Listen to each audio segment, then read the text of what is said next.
mencintai Nabi itu adalah syarat sah iman sempurna. Dan mencinta mesti ada pengorbanan, korban waktu, korban harta, korban perasaan. Nabi adalah orang yang paling banyak berkorban. Jadi jika ingin menghidupkan majelis-majelis sunnah Nabi, maka kita akan dituduh bid'ah, akan dicaci maki, akan dianggap sesat. Siap-siap aja lah ya.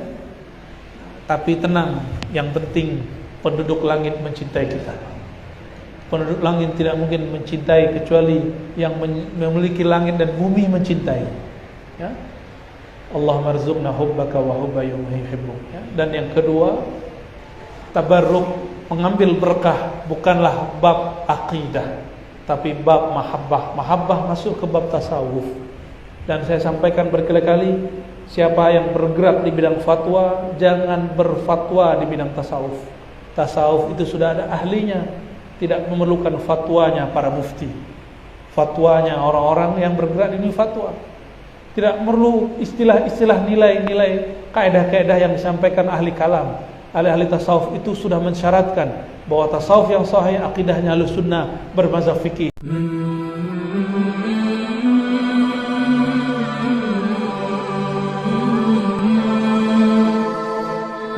Assalamualaikum warahmatullahi wabarakatuh.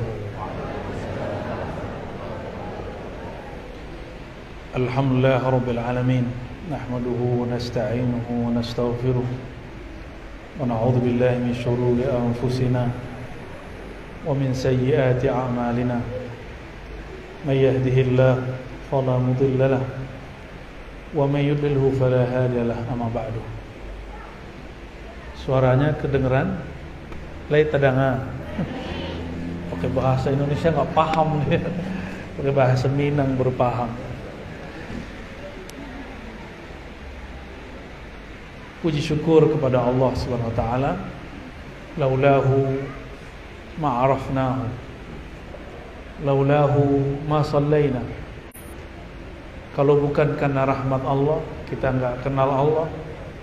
Kalau bukan karena rahmat dan kasih sayangnya, kita tidak bisa sholat pagi tadi. Tidak mungkin juga berkumpul pada pagi ini di tempat yang nama salah satu tempat di muka bumi dimuliakan Allah, yaitu Makkah, Serambi Makkah. Ini bukan Mekah baru Serambi. Semoga sesuai namanya, nurnya Makkah ada di sini. Amin ya rabbal alamin.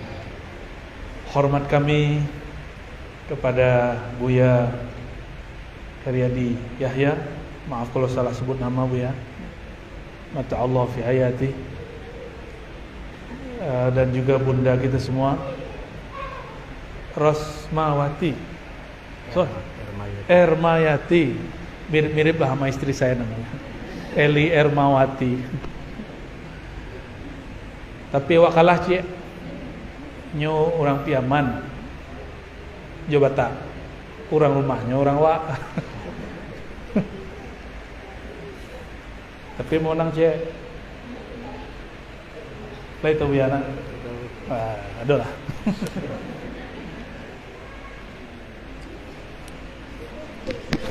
Baik Bapak Ibu yang Allah, alhamdulillah hadir juga orang kayak kami, istri kami, alhamdulillah hadir, dan anak ambo hadir sedanya, kawan-kawan.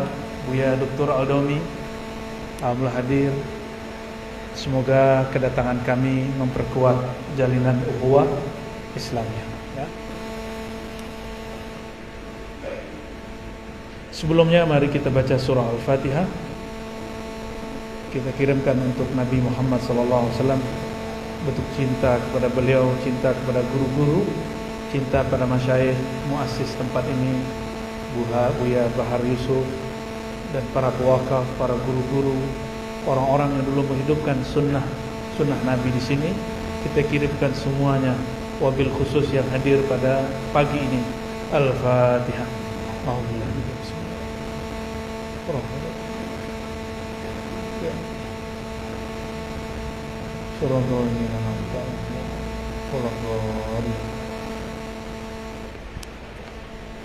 Di depan kami ada kitab Sayyiduna Muhammadur Rasulullah sallallahu alaihi wasallam ditulis oleh Abdullah Sirajuddin Al-Husaini. Sayyid. Kalau orang di belakangnya ada Al-Husaini, Al-Hasani, berarti dia Sayyid. Cuma beliau ini tawadhu, enggak ditulis as-sayyidnya. Ya. Kalau di Pariaman biasanya yang zuriat Nabi itu di depan namanya ada Sidi.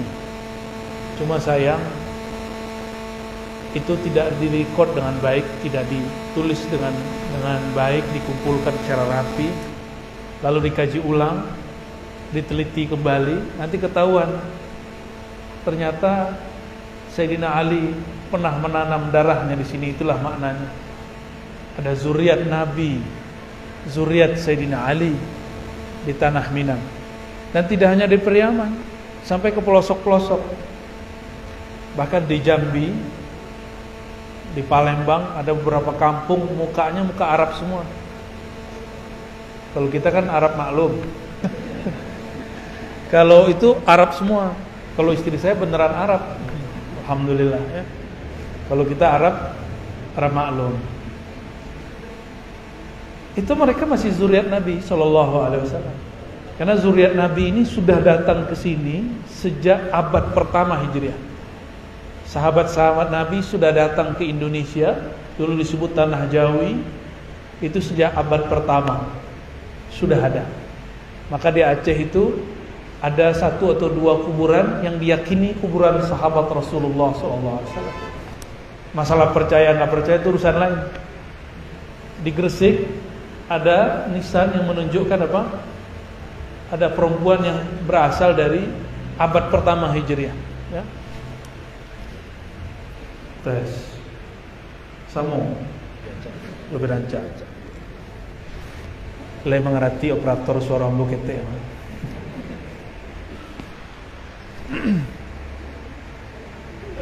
Artinya negeri kita dahulu sudah banyak interaksi dengan Arab. Di Arab ada jahe gak di Arab? Lihat ada orang bertanam jahe di Arab. Di Maluku bertanam. Di Arab maklum tidak mungkin. Tapi kata jahe muncul di dalam bahasa Arab, yaitu zanjabil. Zanjabil, dan itu cuma tumbuh di daerah Katulistiwa. Di Arab tidak pernah tumbuh pohon yang kemudian digunakan untuk mengawetkan jasad. Namanya kapur. Ini bukan cocok logi ya, ini sudah diteliti orang barat. Di surat yang kita baca kalau subuh Jumat rakaat kedua surah Al-Insan disebutkan kafura. Apa arti kafura? Orang Arab itu pakai pohon kapur untuk mengawetkan dan untuk melezatkan, membuat makanan enak. Dulu berarti sebelum Nabi Muhammad SAW lahir sudah ada hubungan budaya dan kebiasaan, hubungan perdagangan antara negeri kita dan Arab. Kapur dipakai oleh Fir'aun. Fir'aun itu kan gelar. Fir'aun itu semuanya dibaluti dengan kapur. Padahal di Mesir tidak ada pohon kapur. Nggak ada pohon kapur. Itu pasti dari negeri kita. Bahwa negeri ini sudah punya hubungan dengan sana. Dan semua ini disebut sebagai pohon-pohon surgawi. Kapur, apa tadi? Ya, salsabila, apa itu salsabila? Ya, air mengalir. Semua itu gambaran surga, dan gambaran surga itu contohnya ada di negeri kita semua. Maka negeri ini disebut oleh seorang syekh dari Mesir dulu permisalan surga. Ada gunung-gunung, taman, di bawahnya ngalir, di Jadi orang kita malah senangnya cari padang pasir, enak. Pai ke Arab, bopoto dake unto di belakang padang pasir. Cobalah tinggal di situ Kak Sari, minta pulang. Adik-adik kita kuliah ke Timur Tengah, sebulan pertama menangis itu hari.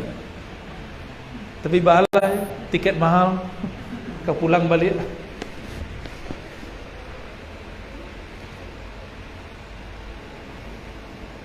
Para satis, para muhibbin Rasulullah SAW, saya dengar tempat ini diberkati dengan banyaknya para ulama dan para dai yang datang.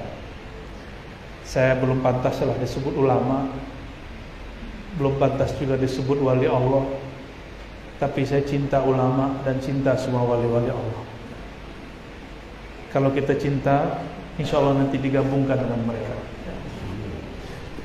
Kita akan membaca, mengambil berkah dari kitab ini, bab mahabbatus sahabah lin Nabi sallallahu alaihi wasallam. Bab mencintai sahabat, bab cintanya sahabat kepada Nabi Muhammad sallallahu alaihi wasallam.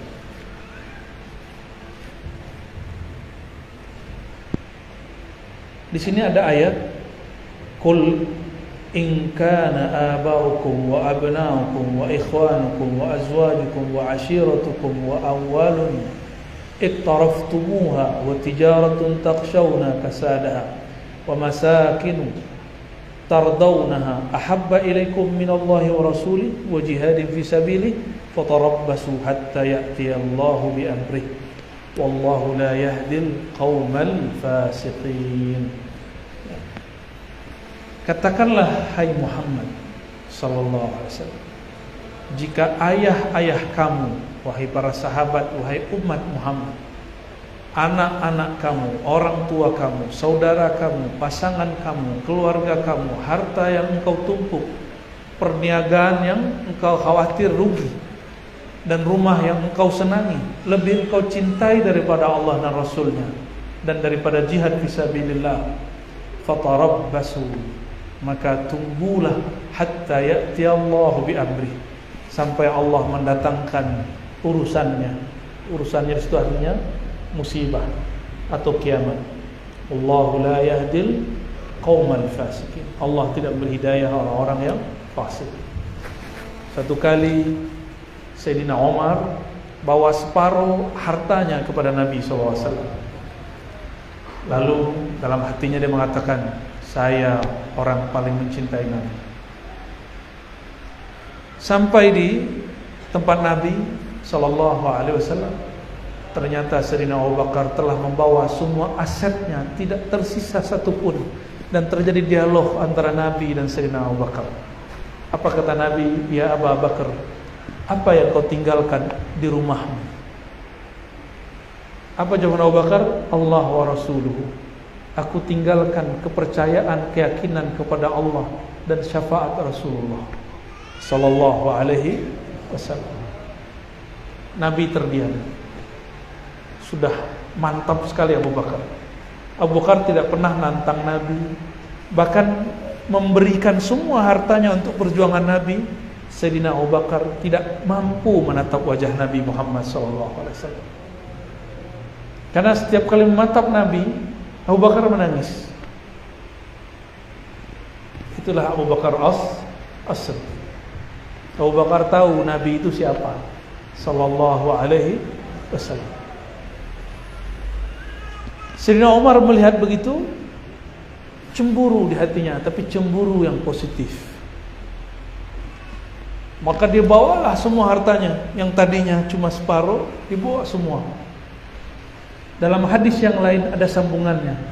Sayyidina Umar mengatakan, ya Rasulullah, engkaulah yang paling aku cintai setelah diriku. Apa kata Nabi? Ya Umar, la yu'minu ahadukum hatta akuna habba ilaihi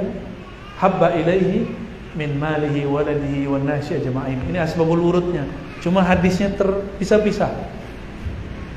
Wahai Umar, tidaklah sempurna imanmu. Kalau bagi Umar lain, tidaklah sah imanmu. Tapi ulama kita belakangan memberi rukhsah terjemahan ini, tidaklah sempurna. tidaklah sempurna imanmu sampai engkau lebih mencintai aku dari dirimu dan semua manusia dan hartamu. Gimana? Sudah sampai begitu belum? Belum. Kita lagi belajar cinta sama Rasulullah. Kita baru belajar mencintai Rasulullah sallallahu alaihi wasallam. Kalau orang cinta berkorban, maka ada orang berangkat pagi pulang sore untuk menafkahi keluarganya, baik suami atau istrinya. Jika mereka bersepakat saling bekerja atau salah satunya bekerja, semuanya karena cinta, tidak ada lebih. Jika kepada anak, istri, pasangan, suami orang berkorban, kenapa kepada zat yang wajib dia lebih mencintainya dia tidak berkorban? Maka kita harus punya pengorbanan. Nanti bukti, ya Rasulullah, aku telah berkorban. Apa yang kita korbankan? Dahulu Heraklius dalam Sahih Bukhari bertanya kepada pedagang-pedagang Mekah, konglomerat Mekah, ditanya. Yang paling vokal namanya Abu Sufyan. Waktu itu ia belum Islam. Dipanggil Abu Sufyan, ditanya oleh Kaisar di istana, wahai Abu Sufyan. Nah, ini ada teksnya di sini, di halaman 593. Bagaimanakah cinta umat Muhammad kepada nabinya? Apa jawaban beliau? Ma ra'aitu ahadan minan nas yuhibbu ahadan ka hubbi ashabi Muhammadin Muhammadan. Tidak pernah sejauh aku berkeliling di dunia, kata Abu Sufyan, ini suka kemana-mana, ada orang mencintai sosok melebihi cintanya sahabat Nabi Muhammad sallallahu alaihi wasallam kepada Nabi Muhammad sallallahu alaihi wasallam. Kita kalau cinta seseorang kepikiran terus Buya. Sohe gak? Buya dulu kepikiran beliau. Kita kalau seneng, kita kepikiran terus. Keluar kota nggak bersamanya, kepikiran terus.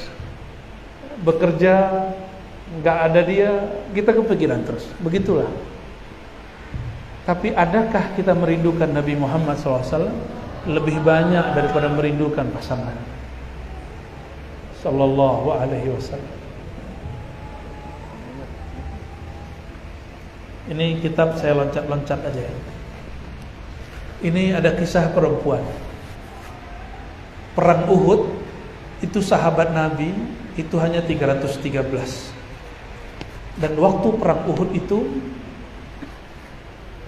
ada seorang perempuan punya ayah, punya saudara, dan punya suami, semuanya syahid fisabilillah. Dia sedih. Tapi ketika dikabarkan itu, yang terbayang bagi dia bukan suaminya, bukan ayahnya, bukan anaknya. Siapa yang dia tanyakan? Ma fu'ila bi Rasulillah. Apa yang terjadi pada kekasihku Rasulullah sallallahu alaihi wasallam? Mereka enggak tanya, ayahku sudah masuk surga, suamiku sudah masuk surga, anakku telah bertemu Tuhannya. Enggak bertanya lagi. Yang ditanya siapa? Kaifa fu'ila bi Rasulillah sallallahu alaihi wasallam? Apa yang terjadi pada Nabi Muhammad sallallahu alaihi wasallam? Lalu sahabat-sahabat mengabarkan, sahabat bingung, ini kok perempuan enggak menanyakan keluarganya sama sekali. Lalu mereka mengatakan khairan bihamdillah, Nabi Muhammad baik-baik saja. Si perempuan itu matanya mulai berkaca-kaca, dia tanya, arunihi hatta anzura ilaih. Pertemukan aku, perlihatkan aku sosok yang aku kasihi itu, Muhammad sallallahu alaihi wasallam, sehingga hatiku senang. Betulkah ia masih hidup atau ia telah tewas di medan juang?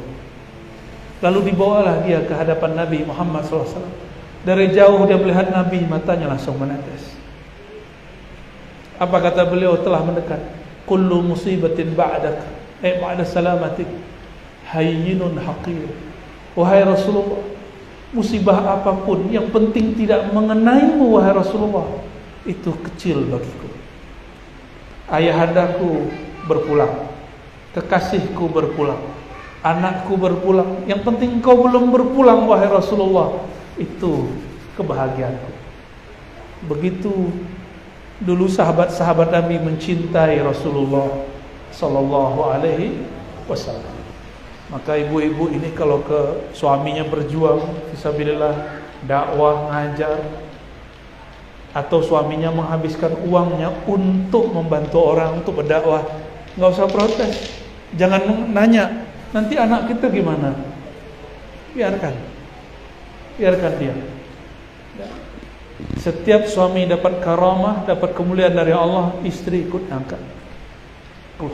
Keluarga, orang tua semuanya diangkat.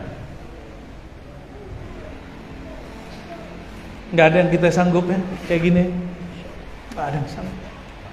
Saya hanya sanggup menceritakannya. Itu pun menceritakannya nahan-nahan. Karena awal membaca kisah ini kita nangis. Nah, menceritakannya saya mencoba agak sedikit waras sedikit. Karena orang-orang yang cinta itu majnun. Orang cinta itu gila. Akalnya dihilangkan oleh Allah, yang muncul rasanya. Maka muncullah kitab Laila Majnun. Itu bukan orang gila.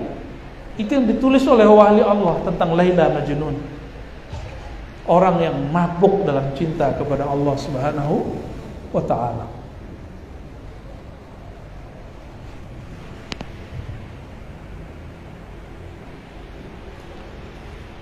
Suatu kali sahabat Nabi Anas bin Malik ditemui oleh muridnya Thabit al-Bunani. Thabit al-Bunani ini kawan dari Sayyidina Al-Hasan al-Basri. Apa kata Thabit? Ya Anas, wahai tuan guru Pak Anas, manakah tangan yang tangan itu dulu bersalaman dengan Nabi Muhammad SAW? Lalu dia mengatakan, ini tangannya. Apa kata Imam Thabit? Wahai Sayyidina Anas, izinkan wajah hina Thabit mencium tangan yang dulu mencium makhluk paling mulia, Sayyidina Muhammad sallallahu alaihi wasallam. Lalu dicium, menangis. Anas menangis, dia pun menangis. Terharu mengingat Rasulullah sallallahu alaihi wasallam. Apa kata Sayyidina Anas? Tidaklah ada malam illa wa ra'aitu habibi, kecuali aku melihat mimpi ketemu kekasihku. Jaga enggak jaga sama bagi Sayyidina Anas. Tiap malam dia enggak rindu lagi sama yang lain-lain, cuma Nabi Muhammad sallallahu alaihi wasallam. Maka saya mengajak cinta kita naikin dari cinta nafsiyah kepada cinta zatiyah, cinta ruhiyah, cinta abul arwah, mencintai Sayyidina Muhammad sallallahu alaihi wasallam. Maka murid beliau, murid Thabit, murid-muridnya terus sampai Imam Malik, Imam Ja'far. Imam Malik itu kalau disebut nama Nabi, bulu romanya kecil orang awak, bulu roma merindiang. Ya, tagak bulu Ramadan.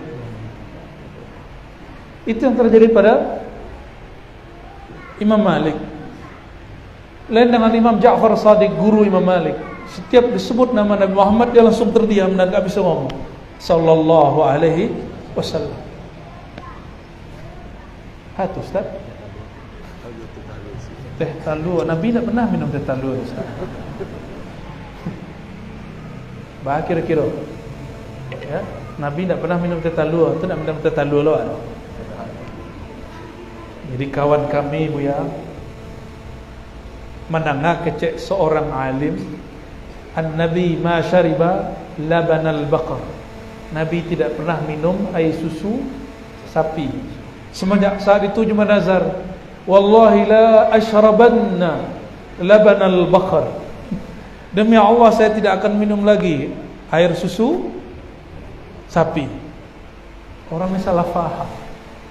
Nabi tidak makan nasi, bahkan nak bersumpahnya nak makan nasi. Ya kan?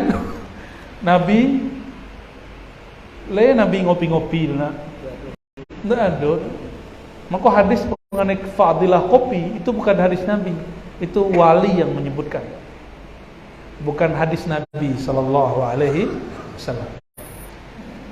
Jadi jangan salah paham. Nanti ada yang salah paham. Lucu, Buya, beberapa tahun lalu masih ingat nggak orang minum air kancing? Mohon maaf, baksonya gak jorok sekali. Kancing untu, air pipis untu diminum. Lihat kenapa ya? Pakai lu video lu viral lu tuh. Lucu, baca hadis nggak pakai ilmu. Hadis itu barang mahal yang bisa mengolahnya ahli fikih, ahli akidah, ahli tasawuf. Itu yang bisa mengolah. Ini cuma bahan.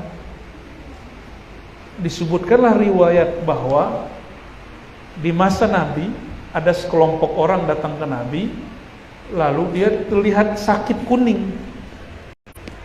Nabi kemudian memberi mereka makan, minum, dan yang mereka minum tidak hanya susunya, tapi juga albanaha wa abwalaha, susunya onta dan air seninya. Bagi kira-kira hadis itu ditolak oleh Imam Syafi'i, pemahaman bahwa bukan hadis ditolak, pemahamannya bahwa air kencing onta itu boleh diminum. Pipis onta menjijikkan nggak? Menjijikkan. Imam Syafi'i mengatakan bahwa salah satu ciri najis menjijikkan. Itu fikih Syafi'i. Imam Malik tidak. Adapun hadis tadi oleh Imam Syafi'i dikhususkan bab darurah. Ad-darurah tubihul mahzurat. Obat. Kalau sudah darurat baru boleh. Bukan bab sehari-hari. Oleh kawan dibacakan hadis onta, susu onta plus diminum deh kawan. Alhamdulillah terkenalnya sebentar. Jadi membaca hadis itu tidak boleh dengan nafsu. Baca hadis ada ilmunya. Maka muhaddis la yajuzu alaihi ay yufti. Ahli hadis tidak boleh berfatwa kecuali dia seorang yang faqih, ahli fiqih. Tidak boleh berbicara ilmu akidah kecuali dia ahli kalam. Tidak diperkenankan bicara tasawuf kecuali mengambil ilmu tasawuf. Nah, balik kita ke bab itu.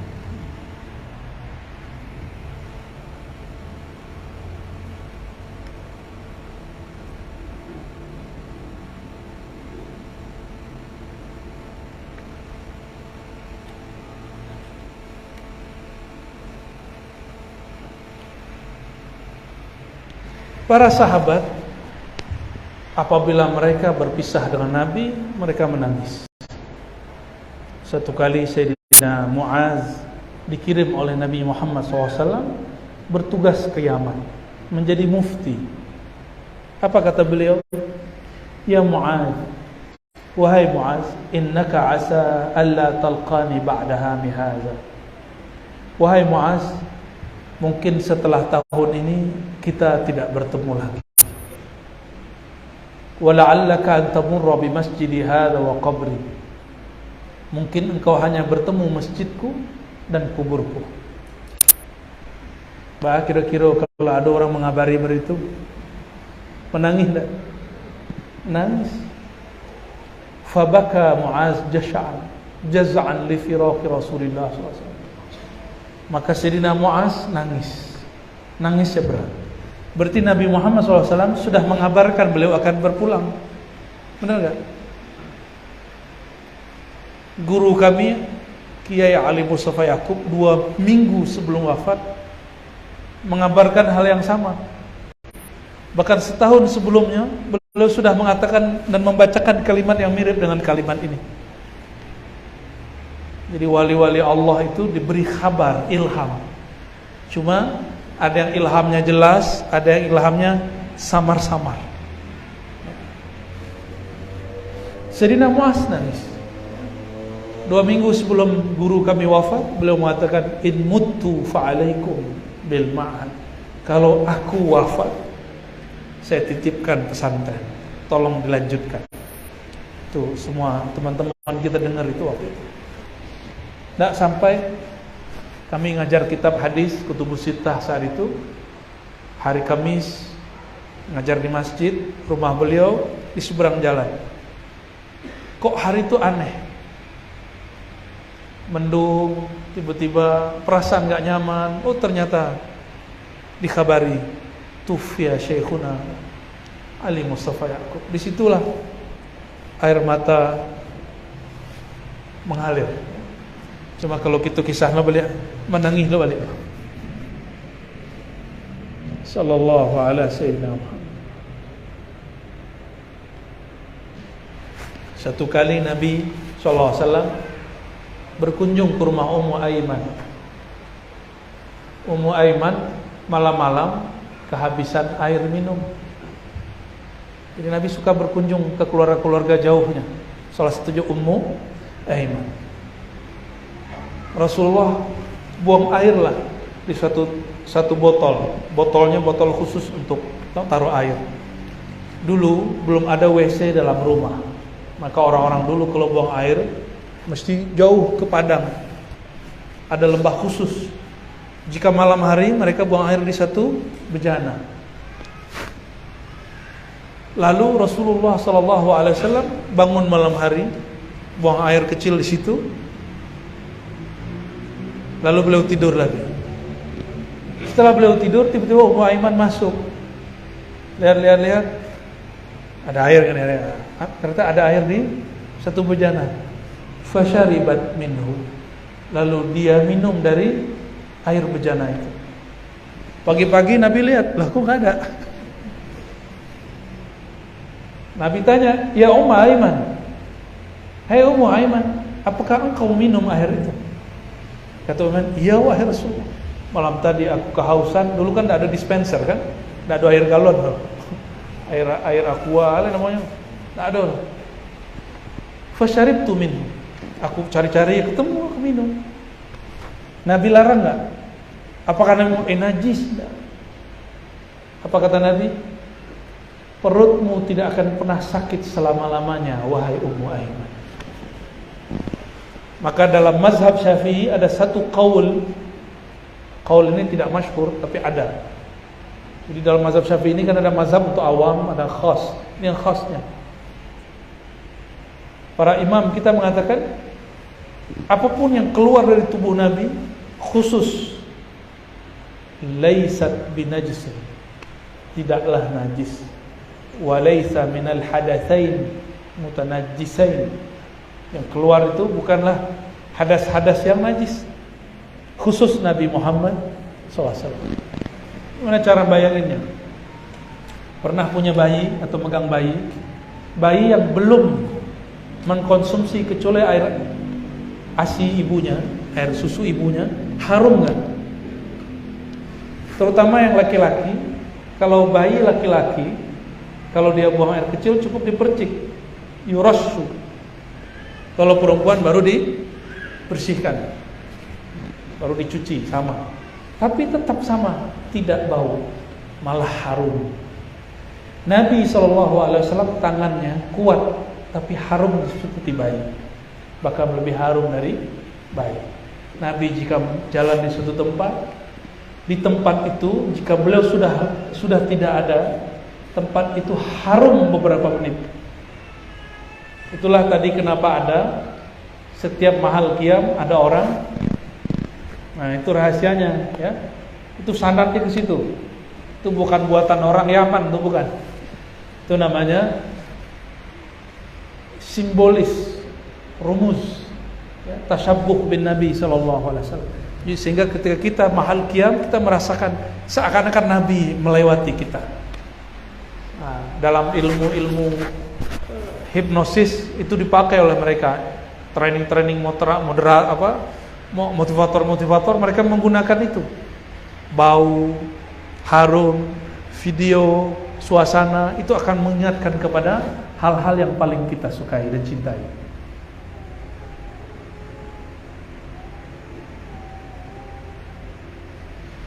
Setelah Nabi SAW wafat, Sayyidina Abu Bakar berkalam kepada Sayyidina Umar, ya Umar, ayo kita berziarah, berkunjung kepada Ummu Aiman seperti dulu Rasulullah berkunjung kepada Ummu Aiman. Kama kana Rasulullah SAW yazuruha, Nah, ini sunnah. Nah, tolong dihidupkan nanti Buya. Dulu Buya Bahar Yusuf pernah bersilaturahmi ke siapa? Kembalikan silaturahmi ke beliau. Ini sunnah. Cara-cara ihsan kepada orang yang sudah wafat. Tidak hanya kirim doa, tapi juga berkunjung kepada orang-orang yang dulu dia kunjungi. Berziarah ke tempat yang dulu dia berziarah. Ini salah satu ajaran Nabi SAW. Maka berkunjunglah mereka kepada Ummu Aiman. Sampai pada Ummu Aiman, Ummu Aiman fabakat, beliau menangis. Bertanyalah Sayyidina Abu Bakar dan Umar, "Ya Ummu Aiman, ma yubkiki?" Apa yang buat engkau menangis? Jadi Ummu Aiman lihat Abu Bakar, Umar. Biasanya ada Nabi, ada Abu Bakar. Ada Nabi, ada Umar. Sekarang ada Abu Bakar, ada Umar, tidak ada Nabi SAW. Apa kata beliau Ummu Aiman? Inni la'alamu anna ma'indallahi ta'ala khairun min Rasulillah. Aku sangat mengerti bahwa Rasulullah berpulang itu lebih baik bagi Rasulullah. Walakin, tapi aku menangis bukan karena Nabi berpulang. Aku menangis annal wahya qad inqata'a. Wahyu telah terputus minas sama. Karena beliau ngomong begitu, dulu Abu Bakar Umar ada masalah apapun tanya ke Nabi, wahyu turun. Abu Bakar jadi khalifah, banyak masalah, wahyu tidak turun. Maka menangislah mereka berdua. Mereka berdua menangis. Betul wahai Ummu Aiman, kira-kira begitu. Sekarang banyak masalah kita, wahyu tidak turun. Untung Quran sudah sempurna. Jadi mereka punya majelis mengenang Rasulullah SAW. Itulah cikal bakal majelis Nabi, majelis Maulid Sallallahu Alaihi Wasallam. Nih dalil Maulid. Apa dalil buat Maulid? Nih dia. Bahwa sahabat berkumpul, mereka menceritakan Nabi Muhammad Sallallahu Alaihi Wasallam. Di riwayat Ibnu Asakir yang ditolak oleh kelompok-kelompok yang anti Maulid, mereka katakan ini hadis palsu. Disebutkan kisah yang luar biasa mengenai Sayyidina Bilal. Sayyidina Bilal itu gak sanggup lama-lama di Madinah, karena setiap kali melihat lorong-lorong Madinah, dia melihat Nabi Muhammad SAW seakan-akan berjalan. Maka beliau merantaulah ke Syam. Ya. Kata Imam Ibnu Asakir an Bilal radhiyallahu ta'ala anhu annahu nazala Badariyan, bahwasanya Sayyidina Bilal tinggal di satu tempat namanya Badari di Syam. Lalu beliau mimpi bertemu Rasulullah SAW. Ini dalil bahwa menceritakan mimpi itu sunnah. Sunnah menceritakan mimpi ketemu Rasulullah, salah satu tradisi sunnah salafus soleh. Banyak hari ini ngaku ikut salafus soleh, tapi mimpi ketemu Rasulullah dilarang. Nggak boleh cerita, nanti orang-orang syirik. Apa hubungannya mimpi dengan syirik? Syirik itu menyembah selain Allah. Mimpi tidak pernah menyembah selain Allah. Ya. Beliau bermimpi Nabi SAW ba'da wafatih, setelah Nabi SAW wafat. Wa huwa yaqul, Nabi bersabda, "Ma hadhil jafwah ya Bilal?" Apa-apaan ini wahai Bilal? Amma an laka an tazurani. Kenapa kamu lama tidak berkunjung menziarahiku? Nabi cuma bertanya begitu di mimpinya. Maka Sayyidina Bilal bangun. Fantabaha Bilal hazinan khaifan. Beliau kalau bahasa orang awaknya tasinta. Tasinta malam hari. Apa itu bahasanya? Lah berubah lah seminang ni nak. Beliau bangun, intabah khaifan hazinan. Beliau ketakutan dan sedih menangis. Sudah lama tidak bertemu Rasulullah sallallahu alaihi wasallam dan bertemu dalam mimpi. Kan banyak yang berkalam. Seandainya mimpi ketemu Rasulullah itu benar, itulah banyak ulama-ulama sahabat dan tabi'in mimpi. Ini enggak buktinya. Ente aja enggak tahu, Kalian aja enggak tahu karena enggak mau baca, padahal semua ada di kitab. Katanya ahli hadis, ahli sunnah, tapi giliran yang begini nggak mau baca. Jadi hadis sunnahnya cuma beberapa aja. Man ahdasa, apa hadisnya? Man ahdasa fi amrina hadza ma laysa minhu farad kullu bid'atin dhalalah wa kullu. Ini dua hadis diulang-ulang, digiling terus. Inilah sunnah, inilah sunnah. Ya. Alhamdulillah beberapa belas tahun kami bangun tidur ngaji hadis, sebelum tidur 2 jam ngaji hadis. Begitu terus. Berkelima terus dengan hadis. Enggak ada tuh sok-sok ngadis gitu, enggak ada ya. Sok-sok ahlus sunnah enggak ada kita. Kita hanya mengatakan kami sedang berusaha mengikuti ahlus sunnah. Sayyidina Bilal fa'ata faraqiba rahilatahu ila al-Madinah fa'ata qabran Nabi sallallahu alaihi wasallam. Sayyidina Bilal lewat karena mimpi ini belum berangkat dari Syam, perjalanan sekitar setengah bulan, sampailah di Madinah. Sampai di Madinah ternyata di situ sudah ada Sayyidina Hasan dan Husain. Sayyidina Bilal yabki wa yamzagh wajhahu alaih. Sampai ke kubur belum nangis. Maka nangis di kubur bukanlah khurafat. Nangis di kubur bukanlah syirik. Nangis di kubur salah satu tanda ada rahmah di dalam qalbu, kasih sayang di dalam qalbu. Yang enggak boleh jambak-jambak rambut. Nah, dulu awal-awal ziarah dibolehkan Nabi, perempuan dilarang. Maka kata Ummu Atiyah, nuhina an ziyaratul kubur wa lam yu'zam alaina. Hadis sahih Bukhari. Kami dulu dilarang, tapi larangannya tidak sampai haram. Maka hadis ini lebih sahih dari hadis Imam Tirmizi, la'ana Rasulullah SAW zuwaratil kubur. Rasulullah melaknat peziarah kubur perempuan. Ini hadis sudah dihapus oleh hadis ini, mansukh. Ditambah ada hadis kuntu nahaitukum an ziyaratil kubur ala fazuruha. Dulu aku larang, sekarang aku bolehkan. Hadis Imam Muslim, hadis sahih. Cuma syaratnya gitu, kalau perempuan harus ditemani oleh teman perempuannya atau mahramnya. Kalau enggak nanti jambak-jambak rambut, nangis nanti copot jilbabnya. Ya. Nah, itu yang enggak boleh ya. Kalau kuat lanjut, kalau enggak kuat enggak usah. Marhaban Buya Riswandi dan rombongan. Kami panggil beliau Pak Siwang. Mursyid Ambo. Tafadhal diantar beliau ke teh. Fadhal. Antar beliau ke teh. Ke teh Pak. Allahumma shalli ala sayyidina.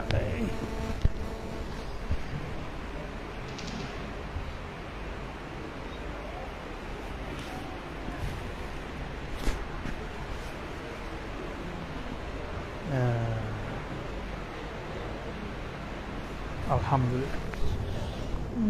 Alhamdulillah. Ya, Sir. Alhamdulillah. Silakan, Pak. Allahumma shalli alaihi.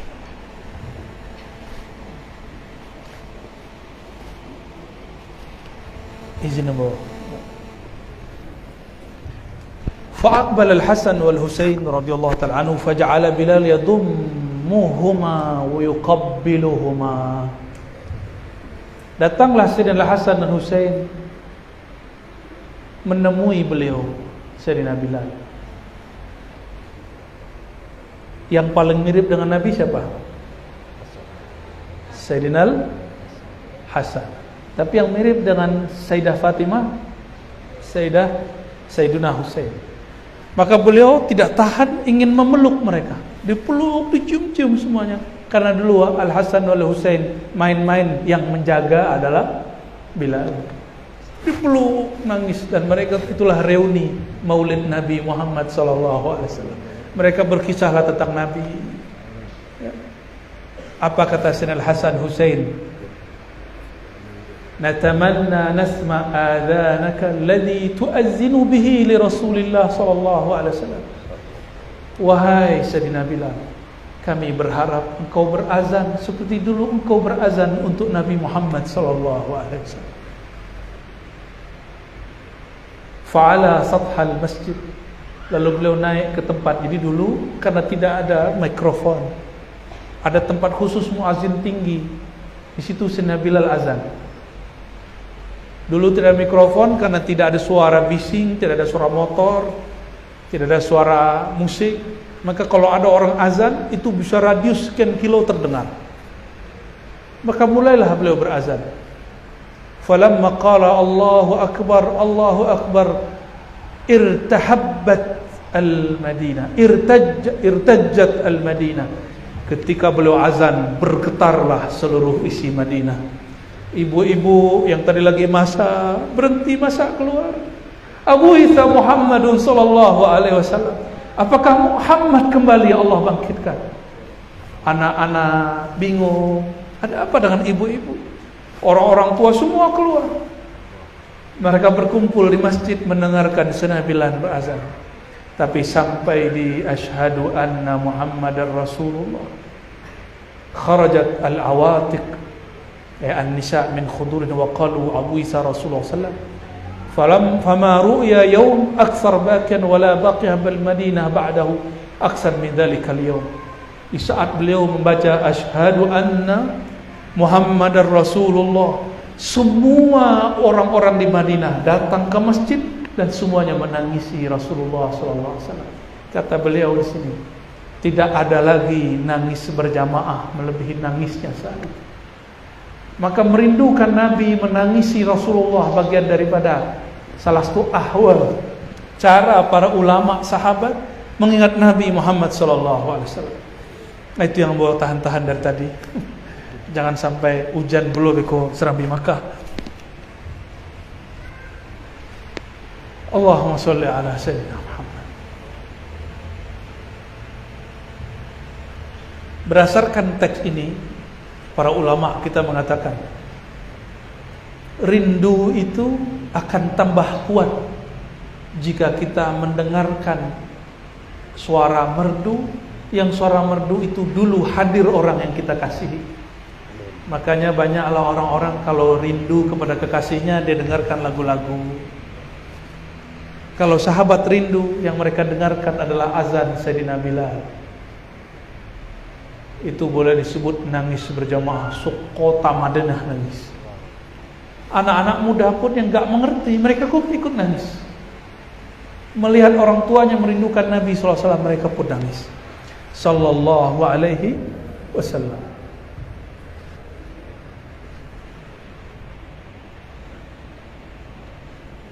Itu bab nangis-nangisnya, ya. Kini bab yang agak serius.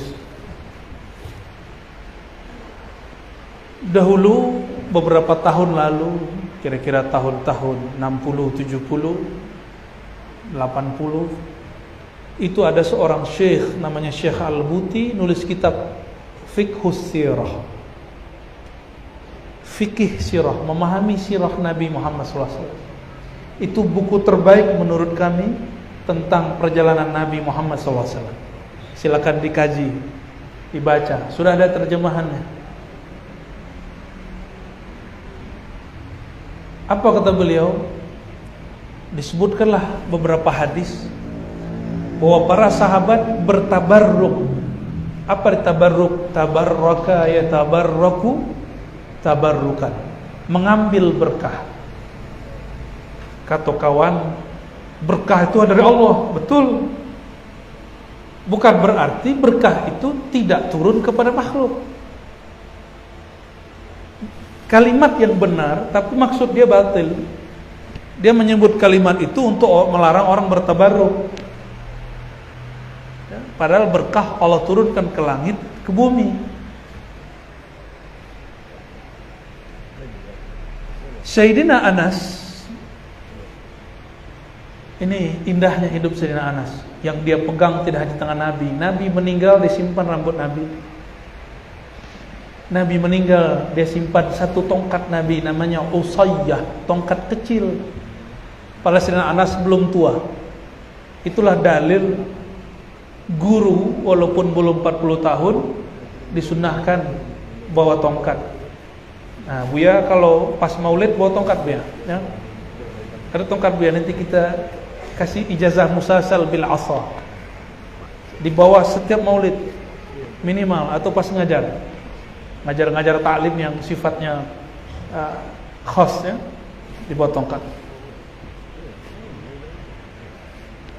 Sayyidina Anas meninggal, dulu tongkat Rasulullah dipegang kemana-mana. Beruntungnya tongkat ini membersamai Nabi. Tapi ada kayu yang kurang faham bab peruntungan, tapi dia lumayan beruntung, yaitu sandaran Nabi. Kayu yang dulu sandaran Nabi. Ketika Nabi dibuatkan mimbar, kayu itu menangis dan didengar oleh semua orang di masjid. Nah, inilah karomah sahabat. Sahabat mampu mendengarkan tangisnya pohon. Kalau kita mendengarkan itu hari ini, mungkin setengah-setengah kilo. Lama ngecek-ngecek surang sesuai. Makanya itu tidak diperdengarkan kepada kita. Berkalamlah Nabi kepada pohon, kepada kayu yang jadi sandaran. Dia elus-elus, lalu diamlah dia. Ayatuhan nakhlah, wahai kayu kurma, kayunya dari kurma, maukah engkau aku tawarkan satu, bersamaku tetap jadi sandaranku atau masuk surga? Sayangnya sang kayu tidak punya akal, maka dia pilih surga. Padahal yang jadi sandaran dia itulah yang megang kunci surga. Dek kayu indah barakah. Tapi kayu yang satu ini gak pernah protes. Kayu yang di tangan Nabi, Usayyah, tongkat kecil. Tongkat itu sampai Nabi wafat masih bersama Nabi dan diwariskan ke Sayyidina Anas radhiyallahu taala anhu. Maka memelihara warisan-warisan guru, warisan-warisan masyayikh itu bagian dari sunnah sahabat Nabi Muhammad SAW. Kata Sayyidina Anas, ini rambut Nabi SAW, disimpan di rambut Nabi. Rambut itu dia peroleh dari ayahnya Abu Talha. Abu Talha adalah orang kalau sekarang disebut mutawif, yang menjaga Nabi ketika lagi umroh dan haji. Waktu tahallul Nabi nggak kayak orang kita hari ini. Tahallul nggak pernah mau botak, takut bakurang, namanya kurang gantengnya, bakurang rancaknya. Padahal rancak di muku bukan di rambut. Jadi siapa yang umroh haji laki-laki tahallul potong, karena Nabi mendoakan 3 kali rahmat. Allah marham al-muhallakin. Para istri-istri ini, perempuan-perempuan punya saudara laki-laki umroh botaan kepala suami itu, ya. Sampaikan, kamu tetap indah gagah di wajahku walaupun kepalamu botak. Nabi ambil rambut, apa kata Nabi? Ya Aba Talha, ayahanda dari Anas, aqsim bainan nas, bagi-bagikan. Rambut itulah yang sampai sekarang masih tersimpan di kalangan sebagian ulama dan habaib. Masih tersimpan. Cuma ada yang saya punya rambut Nabi. Nah, ada yang diam-diam.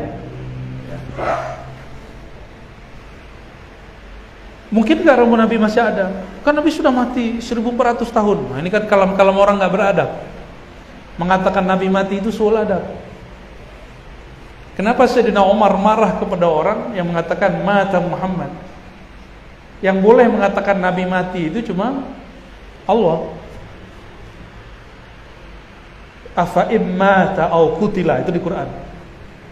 Sahabat menyebutnya wafah, tufiya atau intaqala ila rafil ala. Hanya satu riwayat bil makna yang menyebutkan mata. Yang sahih mereka enggak nyebut kata mati. Kenapa? Di Quran lebih tinggi Nabi atau syuhada? Mana yang lebih tinggi? Oke. Wala taqulu liman yuqtalu fi sabilillahi amwat. Jangan kamu katakan para syuhada itu mati. Itu larangannya. Ini dalilnya. La makruh mengatakan Nabi mati. Karena Nabi lebih tinggi dari aulia. Bal ahya'un inna rabbihim yurzakun. Mereka hidup di sisi Allah SWT mendapatkan rezeki. Berarti ada rezeki yang bukan rezeki zahir, tapi rezeki batin. Sayyidina Anas wariskan rambut ini kepada muridnya Ubaidah kepada Ibnu Sirin. Apa kata Ubaidah dan tabi'in? Hazihi ahabbu ilaina, rambut-rambut ini lebih kami cintai minad dunya wa ma fiha, daripada dunia dan seisinya. Sallallahu alaihi wasallam. Itu rambut Nabi. Ummu Salamah sakit, tapi sakitnya bukan sakit fisik, sakit rindu. Maka dia keluarkan di lemarinya ada beberapa rambut Nabi, dia celup ke air. Dia sapalah Rasulullah dalam salawat-salawatnya, rambut Nabi disimpan, lalu air diminum, langsung sembuh. Sallallahu alaihi wasallam. Syirik nah. Kalau syirik, sahabat Nabi, istri Nabi syirik dong. Syirik itu hanya dua. Syirik menyembah selain Allah dan meyakini ada kekuatan sebanding Allah. Itu syirik. Jadi ada syirik, ada dua. Satu, menyembah selain Allah, meyakini ada kekuatan sebanding dengan Allah. Adakah umat Nabi Muhammad yang membandingkan Nabi Muhammad dengan Allah? Ada enggak? Enggak ada. Maka di dalam Burdah ya, dikatakan, jangan engkau yakini Nabi Muhammad itu seperti orang Nasrani meyakini Nabi Isa. Jika engkau paham bab ini, maka pujilah dia sesukamu. Itu bukanlah syirik. Ya, bagi yang salah faham, yang mengatakan memuji beliau, mengingat beliau, tabaruk itu syirik, dia tidak membaca Sahih Bukhari, Muslim, Bukhari, Tirmizi. Syekh Al-Buti mengatakan bahwa tabarruk, mengambil berkah Nabi SAW, baik fisik ataupun non fisik, itu sunnah masyru'ah, sunnah yang disyariatkan Nabi Sallallahu Alaihi Wasallam. Ya. Lain dengan seorang syekh, dia sebutlah oleh Syekh Al-Buti di situ orang yang menganggap bahwa bertabaruk itu syirik, namanya Syekh Albani. Nah, dulu saya memfavoritkan Syekh Albani, tapi setelah bertemu dengan anak Syekh Al-Buti, saya mulailah sadar bahwa Syekh Albani ini perlu dikritisi. Dan Syekh Al-Buti mengkritisinya dahsyat sekali. Kata Syekh Albani, nggak boleh tabaruk itu syirik. Ternyata Syekh Albani tidak ngaji akidah dengan mendalam, sehingga menganggap syirik yang bukan syirik. Tawasul syirik, tawasul dengan orang yang mati dan tidak hadir syirik. Padahal sahabat-sahabat, tabi'in dan ulama-ulama dari dulu generasi ke generasi mereka biasa bertawassul. Disitulah saya mengkritisi Zakir Naik dan orang nggak mau paham. Kita pencinta kajian Zakir Naik, kristologi, tapi kalau dia masuk ke bab akidah, dia bukan seorang ahli akidah, dia dokter. Perlu kita kritisi. Yang nggak boleh dikritisi cuma Rasulullah SAW. Ar-Razi boleh dikritisi, silakan dikritik. Boleh nggak kritisi Buya? Boleh nggak? Boleh.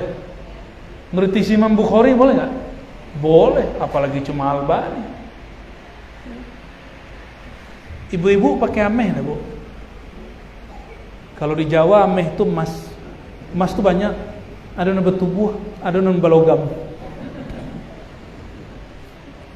Ya, Bu ya. Albani memfatwakan haram perempuan pakai emas. Ibu-ibu nih pelaku haram semua. Karena dia tidak ahli fikih. Dia cukup jadi peneliti hadis, jangan berfatwa, cuma sayang dia berfatwa. Seandainya Syekh Albani tidak berfatwa, dia akan dihargai banyak ulama. Insya Allah. Cuma sayang ya, beliau sudah wafat.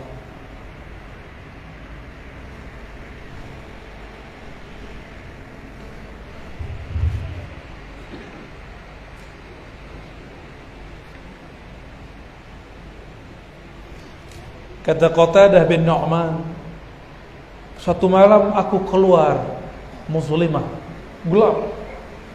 Lalu aku berkata, lau ataitu Rasulullah sallallahu alaihi wasallam wa syahidtu ma'ahu as-salat. Seandainya memungkinkan aku datang ke Nabi dan salat bersamanya. Fa fa'altu falamma dakhaltu al-masjid. Lalu aku melakukannya dan masuk masjid. Tiba-tiba ada Rasulullah malam hari di masjid. Fakultu, wahai Rasulullah, bi abi wa ummi inni unisuka ya Rasulullah. Aku merindukan engkau wahai Rasulullah.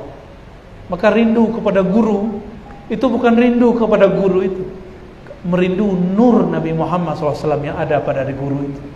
Maka kita merindukan guru. Rindu enggak dengan guru? Guru punya guru nak. Guru punya guru, bersambunglah silsilahnya kepada baginda Nabi Muhammad SAW. Makanya kita rindu kepada Rasulullah SAW. Maka merindukan guru itulah jalan at-tariq ila syauqin Nabi SAW. Orang yang tidak pernah merindui gurunya tidak tahu cara merindukan Nabi Muhammad SAW. Kata Qatadah, inni unisuka ya Rasulullah. Aku merindukan engkau ya Rasul. Tengah malam. Faqala Rasulullah sallallahu alaihi wasallam, "Khudh hadzal urjun fatahassan bihi fa innaka idza kharajta adaa laka 'ashran amamaka wa 'ashran khalfak." Hai Qatadah, ambillah tongkatku ini. Jadi Nabi punya tongkat dan dikasih nama. Ada tongkat namanya urjun. Jadikan ini sebagai bentengmu pertahanan. Jika engkau keluar, maka tongkatmu akan bercahaya. Bercahaya 10 langkah ke depan, 10 langkah ke belakang, kiri kanan. Ini beliau. Itu karena rindu. Dan hadis yang lebih sahih, ini sering saya sampaikan. Sayyidatuna Aisyah menjahit malam hari. Pakai lampu dama. Tahu lampu dama nak? Biasalah.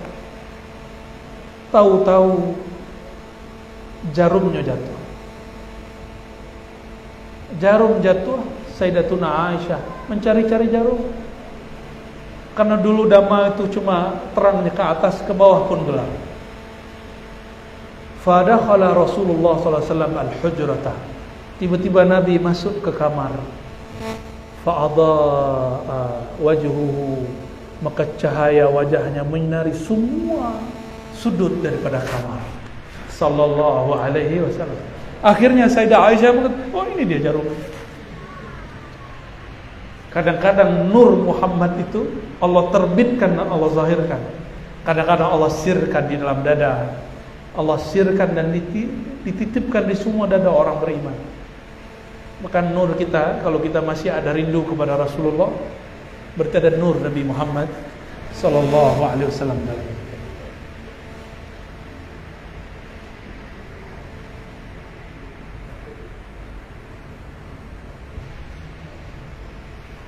Banyak leh. Alah tenang. Lah tu ya. Tanya jawab lah nak. Jadi kesimpulannya, mencintai Nabi itu adalah syarat sah iman sempurna. Dan mencinta mesti ada pengorbanan, korban waktu, korban harta, korban perasaan. Nabi adalah orang yang paling banyak berkorban. Jadi jika ingin menghidupkan majelis-majelis sunnah Nabi, maka kita akan dituduh bid'ah, akan dicaci maki, akan dianggap sesat. Siap-siap jalan ya. Tapi tenang, yang penting penduduk langit mencintai kita. Penduduk langit tidak mungkin mencintai kecuali yang memiliki langit dan bumi mencintai. Ya. Allahumma rzuqna hubbaka wa hubba man yuhibbuk. Ya. Dan yang kedua, tabarruk, mengambil berkah bukanlah bab akidah, tapi bab mahabbah. Mahabbah masuk ke bab tasawuf. Dan saya sampaikan berkali-kali, siapa yang bergerak di bidang fatwa, jangan berfatwa di bidang tasawuf. Tasawuf itu sudah ada ahlinya, tidak memerlukan fatwanya para mufti. Fatwanya orang-orang yang bergerak di fatwa. Tidak perlu istilah-istilah nilai-nilai, kaidah-kaidah yang disampaikan ahli kalam. ahli-ahli tasawuf itu sudah mensyaratkan bahwa tasawuf yang sahih akidahnya Ahlussunnah bermazhab fikih. Enggak usah khawatir. Ya. Barangkali itu semoga bermanfaat. Kalau ada tanya jawab, tafadhol ya.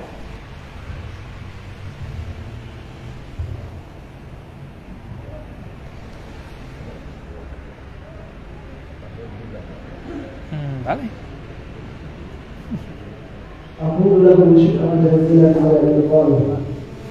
Semoga perbuatan yang beliau hadirkan menjadi embun petunjuk dalam kebersamaan jiwa dan amanah hamba, menjadi air penumpang sehari dalam kegelapan menjadi negara. Amin amin ya rabbal alamin. Sebelum kita memasuki sesi tanya jawab, kami persilahkan kepada seluruh tamu undangan dan para santri untuk mencicipi snack yang telah disediakan oleh panitia, dan kami harap kepada anggota Jamiatul Hadrah untuk membawakan satu persidangan. Kepada yang kami persilahkan.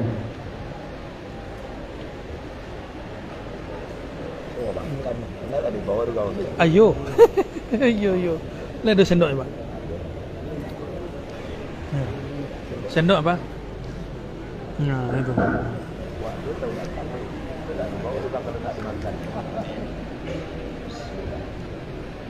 Biarlah macam.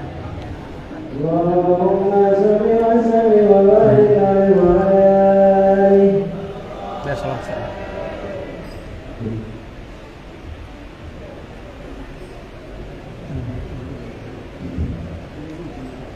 Ayyuhal hadi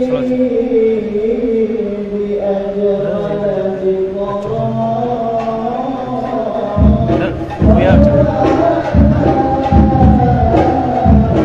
acara-acara kita berdua. Amin.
boleh dibacanya, terserah. Hah? Diwakili aja berarti. Nah, baik, alhamdulillah sekarang kita akan membacakan pertanyaan dari audiens ya. Baik, pertama ini namanya ada pertanyaannya. Yang pertama, amalan apa yang dilakukan agar kita bertemu dengan Nabi Muhammad SAW dalam mimpi? Yang kedua, amalan apa yang kita lakukan untuk mengatasi permasalahan? Nah, sejauh ya. Itu pertanyaan dunia akhirat tuh. Untuk bermimpi ketemu Rasulullah, mimpi itu dalam ilmu psikologi, dalam ilmu neurologi itu disebut alam bawah sadar. Sadar nggak? Lagi sadar? Sebenarnya setiap kali kita mendengarkan orang bernyanyi, ceramah yang menarik menurut kita, itu kita sudah masuk ke alam bawah sadar, dalam keadaan sadar. Kita sadar tapi masuk ke dalam. Itulah rahasianya. Jangankan bertemu dalam mimpi, dalam jaga pun boleh. Amin. Sallallahu alaihi wasallam. Kalau seseorang mampu mencapai ketenangan seperti tenangnya orang tidur dalam keadaan jaganya, dia akan melihat apa yang dilihat orang dalam mimpi. Orang mencelik tua, mencelik belum. Itu secara ilmiah penjelasan tentang hakikat mimpi. Hadis Nabi Sahih Bukhari, man ra'ani fil manam fasayarani yaqzah. Siapa yang mimpi bertemu aku akan melihatku dalam keadaan jaga. Itu rahasia. Silakan konfirmasi ke ahli neurologis kalau nggak percaya. Ya, ada gelombang-gelombang otak, theta, beta, gamma, macam-macam. Gelombang otak yang tenang itu hanya bisa diperoleh kalau jiwa tenang. Jiwa tenang ala bidzikrillah tatmainnul qulub. Jadi orang-orang yang zikir, kalbunya akan sadar dan masuk ke alam yang sangat tenang seperti orang-orang tidur tenang. Jadi kita kalau gelisah bisa tidur enggak?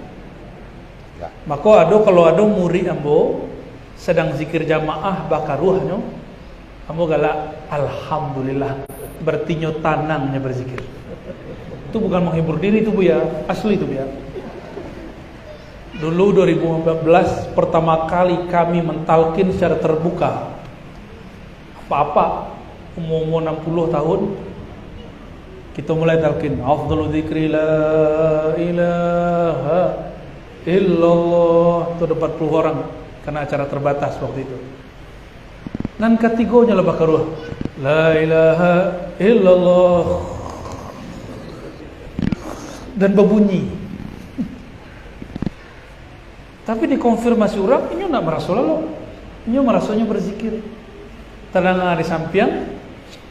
Ya, ambo acok membuat acara jo, Bang Dik, tahu Bang Dik doang? Bang Dik doang. Pertama ditalkin zikir, kita mintanya Bang, ayo zikir setengah jam aja. Setelah saya ditalkin, dia zikir. Allah, Allah, mata dipejam, lidah dikunci. Ada beli mau orang saksi Bang Dik morok.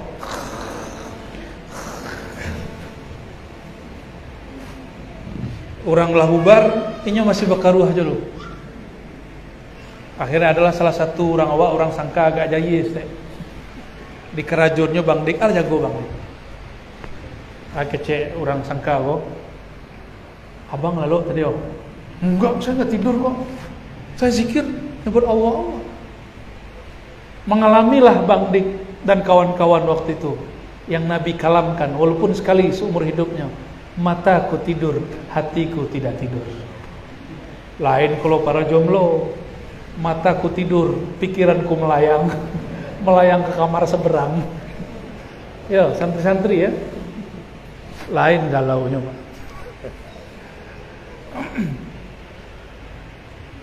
Jadi mimpi ketemu Rasulullah itu ilmiah, bisa dijelaskan secara ilmiah. Dan bertemu dalam keadaan jaga itu pun masuk dalam kaidah ilmiah. Cuma sifatnya subjektif, tergantung orang itu mampukah dia merasakan ketenangan dalam keadaan jaga. Kami ziarahlah ke pendiri Kesultanan Brunei. Bukan mau ceramah, mau ziarah, mau mengunjungi kawan-kawan. Namanya Asy-Syarif Ali. Kami bawalah kawan. Itu kawan gak pernah ziarah, padahal masih zuriat. Gak pernah ziarah ke Asy-Syarif Ali.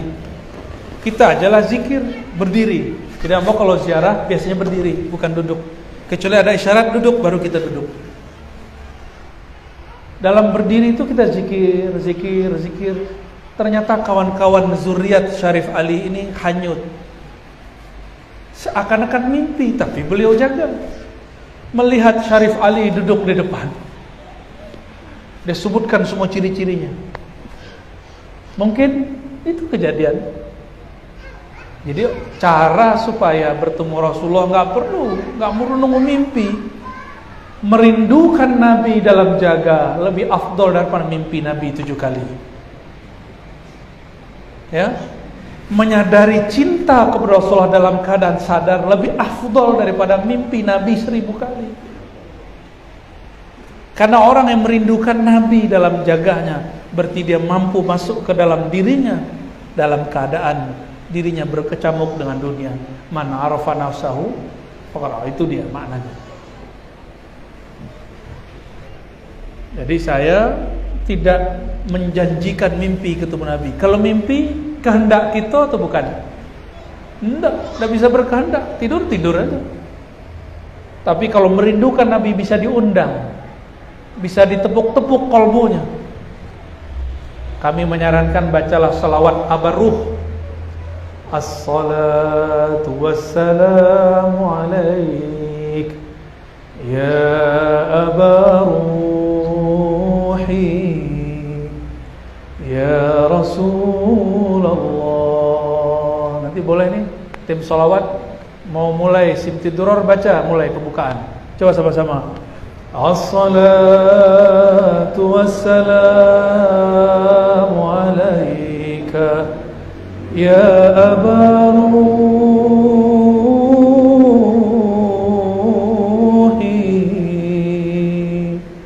ya Rasulullah.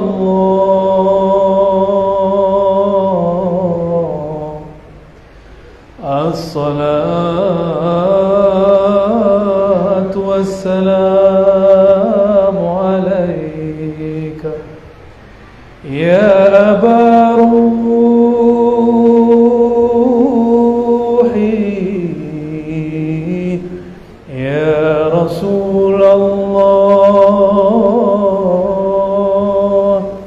salam atas engkau wahai ayahanda ruh kami. Itu dibaca berulang-ulang, pakai irama yang kita suka. Orang Sunda pakai irama Sunda, orang Jawa pakai irama Jawa, orang Minang irama Minang, Melayu irama Melayu, orang Batak pakai gaya Batak. Yang penting membuat jiwa kemudian tenang, merindukan Nabi Muhammad SAW. Dalam kerinduan itu muncullah nur Nabi Muhammad SAW. Syukur-syukur Allah kasih pertemuan dengan beliau. Ya, insya bid'ah enggak sholat begitu? Enggak. Di Simtuduror di bagian doa khatam ada lafaz Nabi Muhammad disebut al-ab al-akbar. Al-ab al-akbar. Ketemu enggak? Doa khatam, ketemu? Apa arti al-abul akbar? Abi, aba, abu, ayahanda, akbar yang agung, ayahanda ruhku, Rasulullah sallallahu alaihi wasallam. Maka salah satu nama Rasulullah Abur Ruh atau Abul Arwah. bapak ayahanda sekalian ruh.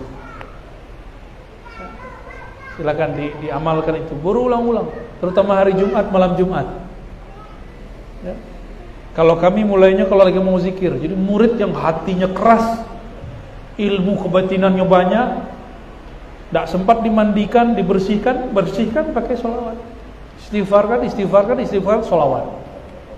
Adakah yang lebih besar daripada sholat Nabi Muhammad sallallahu alaihi wasallam? 1 sholawat 10 keberkahan. Kalau tulus bisa Allah lipat gandakan. Ya, jadi silakan diamalkan. Kita menyebut dengan istilah lain sholawat kerinduan. Ya. Jadi jangan sholawat hanya sebatas mencari pahala, tapi sholawatlah dengan ruh dan jiwa. Dan yang kedua, apa amalan supaya apa?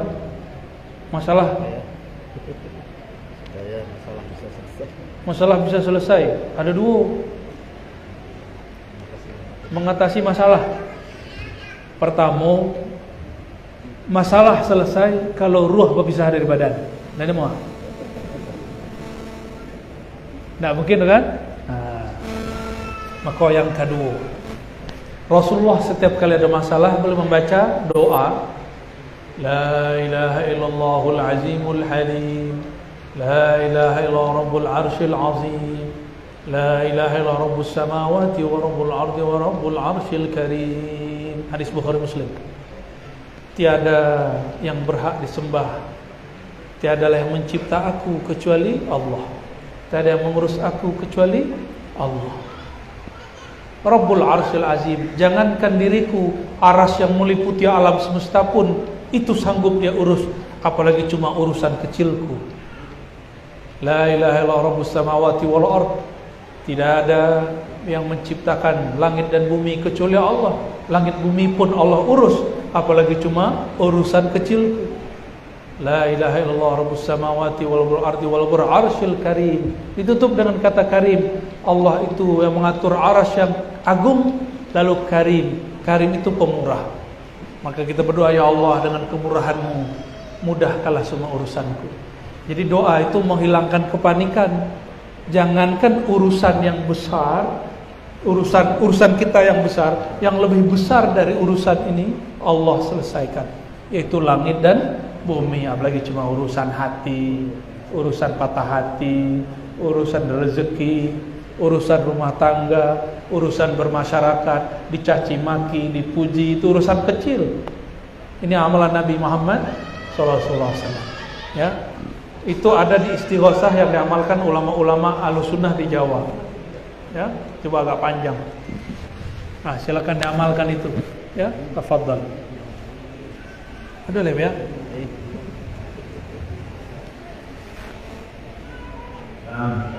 Pertanyaan selanjutnya yaitu kapan penciptaan Nur Muhammad dan hubungan Nur Muhammad dengan Allah Subhanahu wa Ta'ala? Nur Sayyidina Muhammad SAW diciptakan sebelum aras 4000 tahun cahaya. Disebutkan dalam kitab Al-Imam Syekh Abdul Qadir Jilani Al-Qutub Rabbani berjudul Sirrul Asrar. Sudah ada terjemahannya, silakan dicari. Bahwa nur Nabi Muhammad SAW telah Allah ciptakan 4000 tahun sebelum aras. Maka lebih mulia mana, Nur Muhammad atau aras? Nur Muhammad sallallahu alaihi wasallam. Sayyidina Jibril diizinkan untuk menatap cahaya itu setelah dia bersolawat ribuan tahun, baru diizinkan menatap nur. Maka disebutlah solawatnya salawat Jibril. Itu ilham-ilham dari para ulama ya. Sallallahu ala Muhammad. Nabi Adam melihat nama Nabi Muhammad yang punya nur itu bertulis di tiang-tiang aras. Kok bukan namaku di situ, tapi ada nama. Siapa? Nama itu tahunnya bukan tahun kita ya, tahun 1000 cahaya. Jadi saya menyebutnya ada referensinya.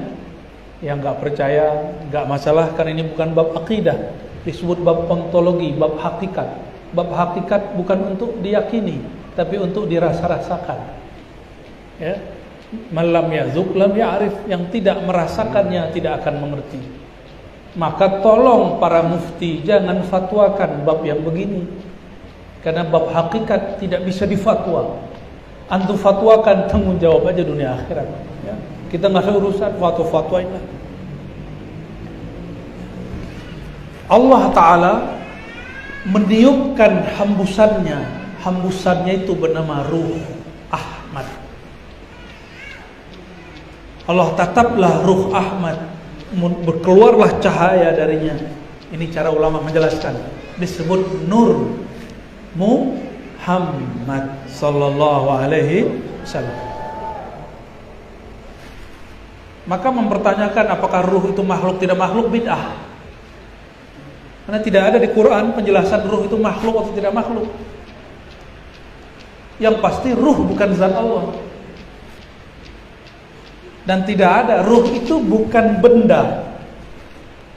Tidak ada seorang ustadz, katanya si mursyid, Pak, katonyo mursyid, diambilnya puntung rokok, ikonya tuh. Jadi Allah itu menghembuskan ruh, puntung rokok dipisahnya dua, iko zat Allah ko ruh. Akhirnya kita tegur Buya, Buya, le mengaji sifat 20. Jangankan zat Allah, ruh pun tidak bertempat, tidaklah jisim, tidak bisa dipisah-pisah. Ruh itu tidak pernah nyatu dengan tubuh, dia cuma punya alaqah. Alaqahnya namanya amrullah. Kalau amrullahnya diputus, itulah disebut kematian. Ketika Allah menghembuskan ruh, bukanlah seperti puntung rokok. Allah itu bukan benda, puntung rokok itu benda.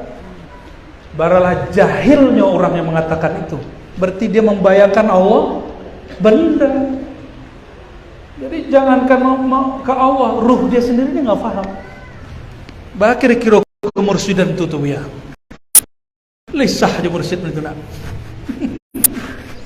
Sahnya kita tuh gurunya tahu. Gurunya lah meninggal. Kadang-kadang kok kaji dapat di jalan, mursid dapat di jalan. Oh, mursid dapat di jalan. Itu ngecek mursid tuh. Bapak Ibu yang mengenal Allah, kadang-kadang kita gregetan di balai. Disampaikan itu nggak terima. Karena memang berdebat itu tidak pernah membuat orang menerima kebenaran. Tak akan menerima mereka. Ya. Jadi kapan Nur Muhammad dicipta? Sebaiknya pertanyaannya nggak begitu. Apakah hakikat Nur Muhammad SAW? Itu lebih baik. Kalau kapan, lu nado kalkulator bisa mitungnya lagi. Ya, lu nado lagi. Maka kalimatnya kita sebut saja 4000 tahun sebelum. Itu kalam dikalamkan oleh Sidi Syekh Abdul Qadir Jilani. Nur Muhammad dicipta, sedangkan Ruh Ahmad tidak disebutkan dicipta, hanya disebutkan manfuh, nafakhtu, aku hembus. Kalau orang ahli Quran tidak berani menggunakan lafaz yang tidak digunakan Quran. Yang makhluk itu bashar, sedangkan ruh disebut dihembus. Sudah sebutkan begitu, kan kita ikut Quran. Mempertanyakan itu termasuk bagian daripada bid'ah. Mencari-cari masalah baru. Kawan punya logika. Kalau tidak makhluk kholik dong. Itu logika filsafat Yunani. Dalam ilmu mantik Aristoteles. Kita ngikut Quran bukan ikut Aristo. Yang mengatakan kalau tidak makhluk berarti kholik. Itu siapa yang berkalam? Aristoteles. Masa orang tarekat Ahlus Sunnah wal Jamaah berimam kepada Aristoteles? Imam kita bukan Aristoteles, imam kita Quran. Wal Qur'anu imami, Quran adalah imamku. Di Quran cukup apa yang Allah kalamkan itu gitu kalamkan. Yang pasti ruh tidak menempati badan. Apalagi Allah, ruh tidak pernah berkurang, bercerai. Masih banyak penjelasannya, ya, masih banyak penjelasan gitu. Tapi mengenai kajian lanjutannya kita sudah tutup. Kajian tentang ruh itu kalau ambo hanya bahas sebatas yang di kitab ini. Lebih dari itu kita sedang skip. Ya. Tapi kalau orang bertanya tentang yang berkaitan dengan itu, kita sebutlah. Ya. Cahayo. Ada cahayo? Dulu lampu mengeluarkan cahaya. Cahaya itu berarti ada sumbunya, sumbu berarti ada minyaknya. Ini ilustrasi. Maka Nur Muhammad itu bersumber dari minyak itu. Ini ilustrasi aja. Surat An-Nur ayat 35. Tidak timur, tidak barat, la syarqiyah wala gharbiyah. Disebut zaitunah mubarakah. Itu kan bahasa-bahasa majazi semua. Jadi ikhwah sekalian, kajian Nur Muhammad, kajian hakikat, kajian tentang masa lalu kita sebelum kita dicipta. Dan itu membuat kita rindu. Bako ada majelis orang pertemuan reuni ya nak? Karena orang merindukan masa lalu. Jika kita merindukan kampung fisik, maka ruh pun merindukan kampung rohani. Setiap kali orang menyebutkan kisah Nabi Muhammad SAW, dia sedang merindukan ayahanda rohani. Jika dia membahas Nur Muhammad, dia sedang merindukan kampung cahaya, kampung rohani. Jika dia bicarakan tentang ilmu ruh, walaupun tentang ilmu ruh, wa ma utitum minal ilmi illa qalila, kamu hanya diberi sedikit, tapi sedikitnya Allah banyaklah bagi kita. Ini bukan sedikitnya ambo, sedikitnya Allah. Sedikitnya Allah, banyaknya kita. Kata kawan, kajian buku bare. Tapi bagaimana yang mau sampaikan di majelis di YouTube itu baru istilah apa? Cik minyak. Ya, ada istilah itu nak. Itu baru seketek yang kita kemudian pelajari secara rohani. Jadi kajian-kajian ma'rifat, kajian-kajian zikir yang kami sampaikan itu baru setetes dari ilmu Allah yang dititipkan ke dalam diri. Masih banyak, lautan ma'rifat itu luas sekali. Kalau indah dibuka, mati lebih kurang. Jadi ciri-ciri satu ilmu akan hilang. Ilmu itu ditutup. Bersurat mati orang nama surat itu, mati lo ilmunya. Innallaha yaqbidul ilma la yaqbidul ilma intiza'an. Allah tidak pernah mencabut ilmu itu. Misalnya buya kan banyak ilmunya, baca kitabnya, digamparnya orang hilang ilmunya. Atau dipagangnya orang, dan ambil ilmunya masuk ke kepalanya. Tidak bisa. Ilmu itu hilang biqabdil ulama kalau ulama dicabut. Dan mencabut itu ada dua, ada qabd bernama maut, ada qabd yang kedua mautul qalbi, matinya kalbu orang alim. Maka matinya kalbu orang alim itu kematian ilmu pertama. Nah, kita nggak mau. Tapi resiko kalau buka kajian Nur Muhammad martabat 7 tentang ruh, pasti adakan orang yang ingkar. Itu sunnatullah. Yang ingkar siapa? Orang yang mengaku Ahlussunnah itu. Tapi yang masih ingat kalam guru kami, guru beliau juga, guru kami di Payakumbuh, Abuya Hasan Basri Jalil Datuk Sati. Beliau berguru ke Malalo. Maka nanti selepas dari Siko, Abu mau ziarah insyaAllah. Ya. Kata beliau, ambo dulu merasalah paling Ahlussunnah. Adu ahli bid'ah kami debat. Tapi lama-lama lah banyak orang kalah debat, dah takut lah orang jawab. Rasa batuhan tu tak jauh sebut. Sifat 20 hafal, wajib 20, mustahil 20, ya, jaiz je, wajib ke Nabi sekian, mustahil ke Nabi sekian, jaiznya pun je. Tapi rasa batuhan bakal nak dojo. Lah cari guru macam-macam. Jadi setiap datang ke guru, pertanyaannya apa? Oh tuan guru, jadi sebenarnya batuhan tu itu pertanyaan tu gawat. Ditantangnya setiap guru dia beliau. Guruku ada yang ngeluar kitab, ada yang mengajak berdebat. Akhirnya beliau kalau diajak ngeluar kitab lebih hebat beliau baca kitab daripada guru-guru tu. Kalah orang. Pulang ke rumah, ayahandanya bernama Syekh Jalil An-Naqsyabandi Al-Khalidi. Orang seorang mursyid yo. Aku cek beliau, angku kalau kau mencari ilmu bertuhan, gurunya tidak usah jauh-jauh, tidak usah sampaikan dari sebarang.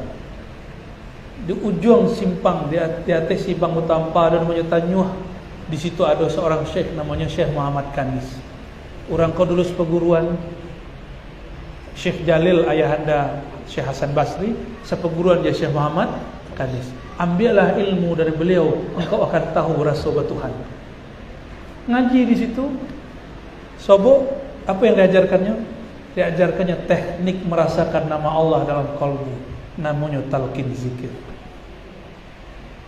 Manangin-nangih, malulung-lulung, aiko kiranya jauh-jauh ngaji, baputa ke Sumatera, kiranya guru ndak jauh dari rumah, hanya antara ilmu merasukan. Nah, ketika kita menyebutkan salawat tadi itu ma'ajaja diri untuk merasukan awak punya Rasul namanya Nabi Muhammad sallallahu alaihi wasallam. Panjangnya jauh. Boleh. Baca aja ya. Baik, pertanyaan selanjutnya. Assalamualaikum Buya, aku anak mau nanya. Keturunan Rasul kan dari nasab Sayyidah Fatimah berlanjut ke Rasulullah. Pertanyaan besar, anak kenapa nasab itu dari Sayyidah Fatimah? Pertanyaan nasab itu dari kalangan lelaki. Suka Rasul dong. Emang boleh ngatur-ngatur Rasul? Nggak boleh. Nah, itu kalau awak sekali kapalo. Nasab Nabi itu Nabi sendiri yang mentakrirnya. Apa kata Nabi tentang Fatimah? Makanya Sayyidina Ali nggak boleh mempoligami Fatimah sampai Fatimah meninggal. Apa kata Sayyidina Muhammad SAW? Damuha dami, darahnya darahku, waman azaha azani, siapa yang menyakitinya menyakitiku. Darahnya darahku. Oh, itu 5 orang kaji Nur Muhammad tuh. Orang kalau berbicara Nur Muhammad itu caranya salah satu auratnya gitu. Darahnya Fatimah itu darahku. Maka Sidi Ahmad Al-Ghumari di Tonja mengatakan Fatimah afdal min Abi Bakar. Menurut siapa? Menurut Sidi Ahmad, bakal lebih afdal dari Ali. Karena zuriat Nabi SAW turunnya dari Sayyidah Fatimah. Nah, bertanya orang Minang, kan lucu. Di Minang nasab kasih tuh kan aneh tuh. Le boleh mau protes nak? Bako orang Minang nasabnya kamainya. Aja wak, suku-suku den, suku-suku ang. Dan kelama ada den. Kan boleh kita begitu kan? Itu adat kami, harusan aku. Nabi mengatakan damuha dami, darahnya darahku. Apa urusan lu gitu? Urusan kita. Ya. Emang gua pikirin kata Nabi kira-kira gitu kalau ada orang nantang. Jadi nasab Nabi, lalu Nabi mengalamkan dalam hadis Abu Dawud. Ini hadis kedua. Al-Mahdi minni min waladi Fatimah. Imam Mahdi itu bukan hanya sekedar pewaris rohani, tapi juga pewaris nasab dari keturunan Fatimah. Alaih. Itu nas dari Nabi SAW. Minni, dariku. Berarti nasabnya Nabi Muhammad SAW jalur Sayyidah Fatimah. Ambo beruntung walaupun tidak dapat orang rumah itu kila masih zuriat Sayyidina Syekh Ibrahim As-Samarkandi. Ya. Adatnya orang situ, nama kampungnya kalau situ kan kami kan disebut Padang, ya. Situ pakai L, Palang. Orang kalau menikah di situ laki-laki tinggal di rumah Badusi, hanya di kampung itu, kampung orang-orang. Inilah saudara pulang ke Minang loh. Cuma baunnya belain, baun tepi lawi. bau tepi laut itu di Padang. Nah, Bapak Ibu yang bukan Allah, nasab Nabi. Jadi nasab itu ada patrilineal, ada matrilineal. Tergantung yang dianut. Orang Minang adalah matrilineal terbesar di alam semesta. Bukan Indonesia. Sepanjang alam kok ada, orang Minang lah yang paling besar matrilinealnya. Dan terjaga sebegini. Dan yang kedua Yahudi. Tapi ingat awak ada Yahudi dong. Kita bukan ya Yahudi, ya. Cukup bahwa Nabi bernasab pelanjut nasabnya adalah Sayyidah Fatimah. Karena Nabi mengatakan darahnya darahku, maka siapapun zuriat Nabi di darahnya ada darah Nabi Muhammad sallallahu alaihi wasallam. Wajib kita hormati. Mau nyo alim, mau partainya semua Jawa, nyo pergerakannya semua Jawa atau enggak. Maka mau takzim kepada semua habaib. Dan mencintai habaib bukanlah ajaran Syiah semata, tapi itu ajaran Ahlus Sunnah yang kita anut. Jadi kalau ada yang salah faham menuduh kita Syiah, jangan salam di Mekah kalau dituduh Syiah ada orang. Dia acok mau undang Habib Jo Syarifah, ya kan? Katanya Syarifah Halimah Idrus lah kamari, ya kan? Habib Saleh. Banyak, saking banyaknya lupa ya. Barangkali itu ya. Wallahu a'lam bis-shawab. Nanti terakhir pertanyaan yang Assalamualaikum Abuya, bagaimana pendapat Abuya tentang studi hadis kontemporer di perguruan tinggi Islam yang cenderung mengkritisi disiplin ilmu sekolah hadis yang telah mapan serta konsekuensinya bagi mahasiswa Indonesia di masa yang akan datang. Syukur. Kurang bertanya kalau nggak Pak dosen mahasiswa. bagus ya. Ilmu hadis, ilmu alat. Alat tuh boleh diubah. Yang penting hadisnya jangan diubah. Ilmu hadis pun berubah zaman per zaman, masa per masa. Zaman per zaman, masa per masa. Di zaman Imam Syafi'i, hadis dhaif disebut hadisun saqim. Di zaman Imam Bukhari, mulailah muncul Imam Ahmad dan Imam Tirmizi menyebut hadisun dhaif. Di masa Imam Abu Daud semasa dengan Imam Bukhari tadi, hadis yang bagus disebut hadisun salih. Jadi tidak orang soleh, hadis yang soleh. Maka berkembanglah istilah, masing-masing ulama punya istilah. Imam Bukhari mengatakan hadis A sahih, tapi kata Abu Daud tidak, ini hadis tidak sahih. Jadi antara imam pun berbeda pendapat mengenai hadis ini sahih atau tidak sahih. Jadi kesahihan hadis bukanlah dari Nabi, tapi dari para ulama yang meneliti.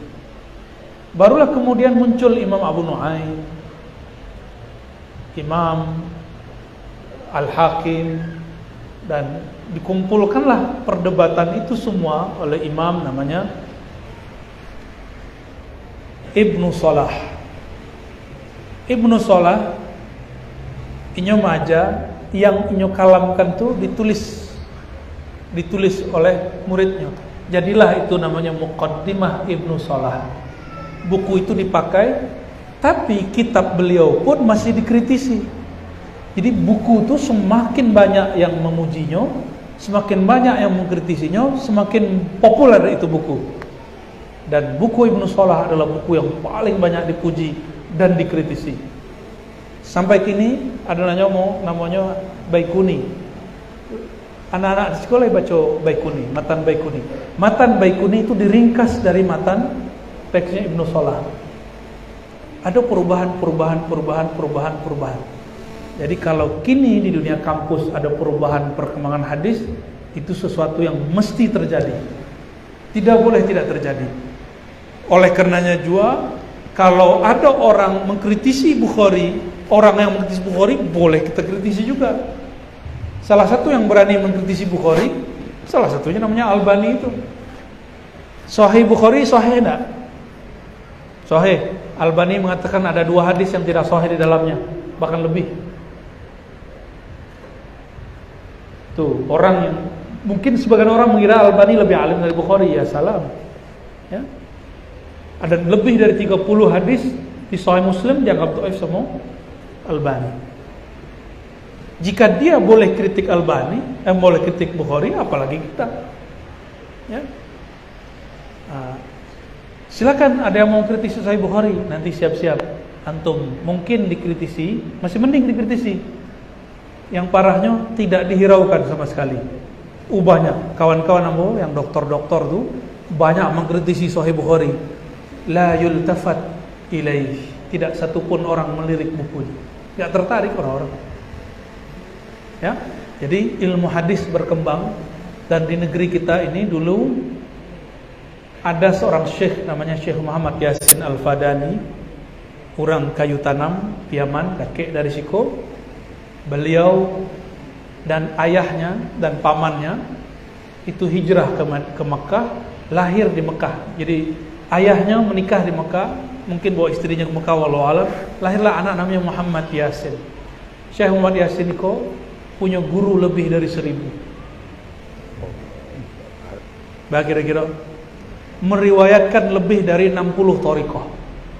Meriwayatkan, bukan mentarbiah, hanya meriwayatkan. Dan tidak ada kitab keilmuan agama di dunia kecuali beliau punya sanadnya, silsilah ijazahnya. Jadi sodo ilmunya punya sanadnya. Syekh Muhammad Yasin Al-Fadani, Padang. Ya, beliau pernah dulu dibawa oleh Buya Hamka kemari waktu musabaqah. Buya Hamka pun baru sadar di akhir hayat beliau. Setelah beliau bertemu Syekh Al-Habib Abdul Qadir Segaf di Jeddah, kemudian bukan di Jeddah ya, mungkin di Surabaya atau di mana. Kemudian ketemu beberapa Habib dan mereka semua murid Syekh Yasin Al-Fadani. Baru sadar beliau. Makanya Buya Hamka di akhir hayatnya betul-betul sangat dekat ke tradisi Ahlus Sunnah wal Jamaah. Harapan apa nanti sampai Mekah atau Ma'had Ali atau IAIN UIN, kayaknya UIN itu agak sulit, buat multaqa ilmu hadis, mengenang kajian-kajian keilmuan Syekh Yasin Al-Fadani. Ya, itu tampailah do 3 acaranya ya. Allahumma shalli sallim barik alaih. Khalas. Ya. Aduh. Terakhir sekarang. Assalamualaikum. Saya mau tanya, bagaimana hukum mengucapkan selamat Natal Rasulullah? Lah ada videonya nak? Mbak cukup nak? Tapi supaya lebih clear, mengucapkan selamat Natal ada nggak di zaman Nabi? Tidak ada. Sahabat tidak ada. Tabiin tidak ada. Baru muncul di tafsir Ibnu Katsir. Beliau menafsirkan la yashhaduna zur. Zur di situ artinya tahiyatul milad. Mengatakan tahiyatul a'yad ya, mengucapkan selamat kepada perayaan agama-agama. Tapi itu kan tafsir. Tafsir boleh salah. Boleh keliru, boleh berlainan. Ambo tidak usah karena ambo bukan mufti. Walaupun dapat izin fatwa oleh beberapa guru, kita bandingkan 2 fatwa. Satu fatwa ulama Al-Azhar dan institusi yang kedua Darul Ifta, dan kelompok yang berikut yaitu ulama Saudi. Hanya Saudi loh ya. Lalu pendapat Saudi diikuti oleh MUI. Semoga MUI nanti merevisi kembali di fatwa. Minimal memberikan alternatif, jangan satu jalan. Hanya Saudi manhajnya apa gini? Mazhabnya Al-Wahhabiyah. Ajaleh anti mazhab. Al-Azhar jauh lebih tua daripada Saudi. Saudi kan baru jadi 19-an. 1994 Turkismani hancur, 1933 Mekah Madinah dikuasai oleh Wahabi. Barulah clear negara Saudi. 1933. Bukan 1924. 24 Turkismani yang jatuh. Al-Azhar sudah berumur ratusan tahun dan ulamanya mu'tabar.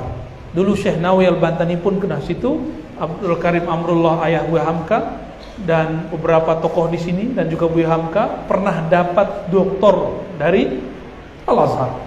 Setelah itu tidak ada lagi ya. Al-Azhar mengeluarkan fatwa bahwa termasuk Darul Ifta, jadi dua institusi yang berlainan. Darul Ifta itu MUI-nya, tapi MUI-nya resmi, ada legitimasi dari negara. Kalau MUI itu perkumpulan organisasi Islam, hanya mengadvise, menyarankan hukum, tidak kemudian memaksakan. Itu kelemahan MUI gitu ya. Tapi kalau Darul Ifta, mereka punya energi kuat di situ. Apa kata mereka? Ada kesepakatan bahwa mengucapkan selamat Natal bukan bab akidah. Ini fatwa ulama Mesir. Bukan bab akidah. Kaget enggak? Ulama loh. Tapi aneh, kawan-kawan pulang dari Al-Azhar mengecen selamat hari raya Natal haram. Berarti kuliah di Azhar tapi kiblatnya ke Saudi. Guru ambo Syekh Ali Mustafa Yaqub S1, S2 di Saudi, S3 di India. Beliaulah yang kemudian mengeluarkan fatwa mengucapkan selamat Natal itu haram. Guru ambo. Alasannya apa? Karena mengucapkan selamat Natal sama dengan mengatakan selamat lahirnya Tuhan bernama Isa. Berarti masuk ke bab akidah. Wajar karena Saudi menganggap selamat Natal itu bagian dari akidah, haram. Haram. Maka kita tanya, kalau ada orang mengucapkan selamat Natal, niatnya apa? Mengucapkan selamat hari lahirnya Isa bin Maryam atau Isa anak Allah.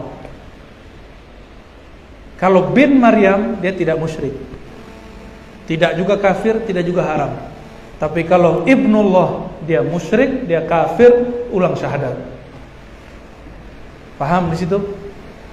Nah, kalau ambo bukan presiden, bukan lo menteri, bukan lo direktur, tidak ada hajat mengucapkan selamat Natal.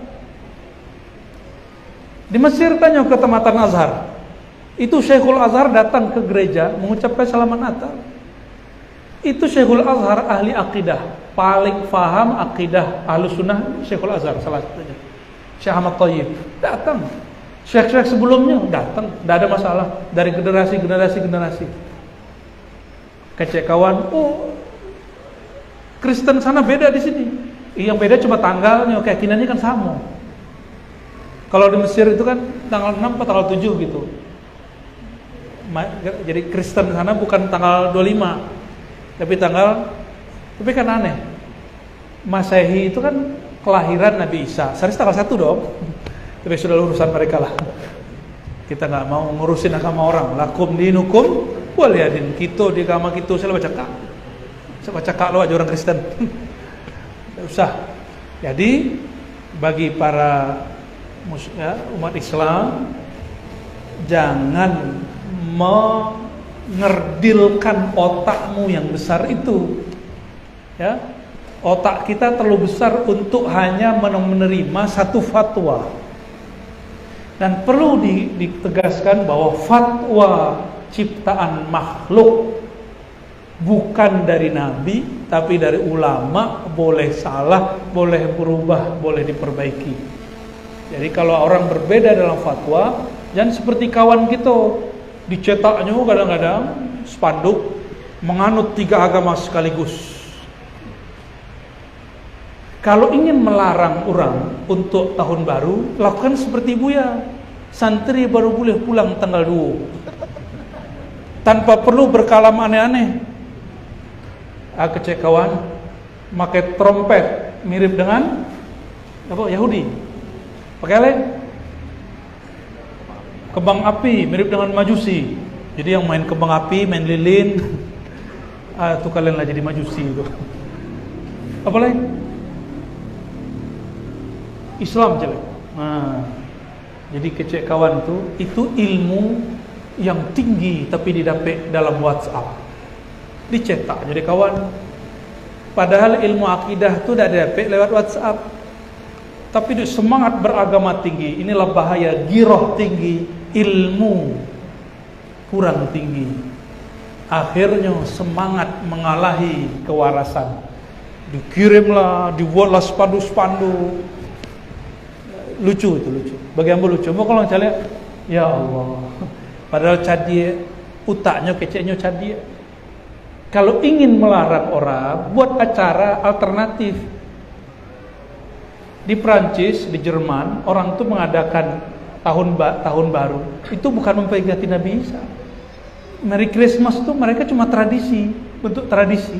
Tradisi aja. Karena mereka sudah meninggalkan gereja sudah lama. Gak ada urusan dengan akidah mereka itu. Dan ya, banyaklah kritik itu kan aneh. Nabi Isa itu lahirnya bukan di negeri yang ada cemaranya, tapi semua perayaan ini bicara cemara. Tapi ya sudah, itu dalam bab ilmu hermeneutik dibenarkan. Kalau tidak paham hermeneutik, kita uskut aja. Ya, Buya Aldom itu pakar hermeneutik, pakar ilmu tafsir. Ya, selamat sesat Buya. Ya.